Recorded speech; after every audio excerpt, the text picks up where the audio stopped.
Vayalar block Congress committee സംഘടിപ്പിച്ച signature campaign KPCC രാഷ്ട്രീയകാര്യ സമിതി അംഗം അഡ്വക്കേറ്റ് ഷാനിമോൾ ഉസ്മാൻ ഉദ്ഘാടനം ചെയ്തു. കേന്ദ്ര സർക്കാർ സംസ്ഥാനങ്ങളിലെ വിവിധ കേന്ദ്രങ്ങളിൽ തെരഞ്ഞെടുപ്പ് കമ്മീഷനെ കൂട്ടുപിടിച്ചുകൊണ്ട് നടത്തുന്ന വോട്ടർ പട്ടികയിലെ കൃത്രിമത്തിന് എതിരെയാണ് AICCയുടെ നിർദ്ദേശമനുസരിച്ച് Vayalar block Congress committee signature campaign സംഘടിപ്പിച്ചത്. KPCC രാഷ്ട്രീയകാര്യ സമിതി അംഗവും മുൻ MLAയുമായ അഡ്വക്കേറ്റ് ഷാനിമോൾ ഉസ്മാൻ ഉദ്ഘാടനം ചെയ്തു.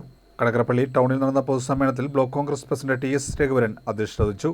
നേതാക്കളായ advocate Sarath, KR Rajendraprasad, advocate VN Ajayan, advocate TH Salam, advocate N Sreekumar, James Chinkuthara എന്നിവർ പ്രസംഗിച്ചു. ഓരോ സംസ്ഥാനത്തും ഓരോ നിയോജക മണ്ഡലങ്ങളിലും നടന്നിട്ടുള്ള വോട്ടുമായി ബന്ധപ്പെട്ട വോട്ടിംഗ് പാറ്റേൺ അടക്കമുള്ള കാര്യങ്ങൾ രേഖകൾ വെച്ച് പഠിച്ച് സമഗ്രമായി അപഗ്രഥനം ചെയ്ത് ഈ രാജ്യത്തെ ജനങ്ങളുടെ മുന്നിൽ അവതരിപ്പിക്കുകയാണ് ഉണ്ടായിട്ടുള്ളത്. ഒരു സ്ഥലത്തെ കാര്യം മാത്രമല്ല, നമ്മുടെ മുന്നിൽ കർണാടകത്തിലെ മഹാദേവപുര എന്ന് പറയുന്ന സ്ഥലം, ആ നിയോജക മണ്ഡലത്തിലെ ഒരു കാര്യം കൃത്യമായി രാഹുൽ ഗാന്ധി അവതരിപ്പിക്കുകയുണ്ടായി. അവിടെ ഒരു നിയോജക മണ്ഡലത്തിൽ തന്നെ 1.5 ലക്ഷം വോട്ട് അവിടെ അനധികൃതമായി ചേർത്തതടക്കം ശ്രീ രാഹുൽ ഗാന്ധി സൂചിപ്പിക്കുകയുണ്ടായി. നാം ആലോചിച്ച് നോക്കണം.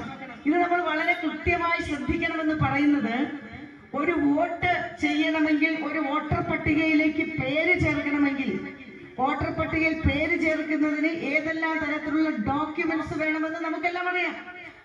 എവിടെ ഒരാൾ താമസിക്കുന്ന വീടിന്റെ നമ്പർ അടക്കം വന്ന് ഏതെല്ലാം പ്രക്രിയകളിലൂടെ കഴിഞ്ഞു പോയി കഴിയുമ്പോഴാണ് നമ്മുടെ വോട്ട് ശരിയായി നമുക്ക് രേഖപ്പെടുത്താൻ കഴിയുന്നത്.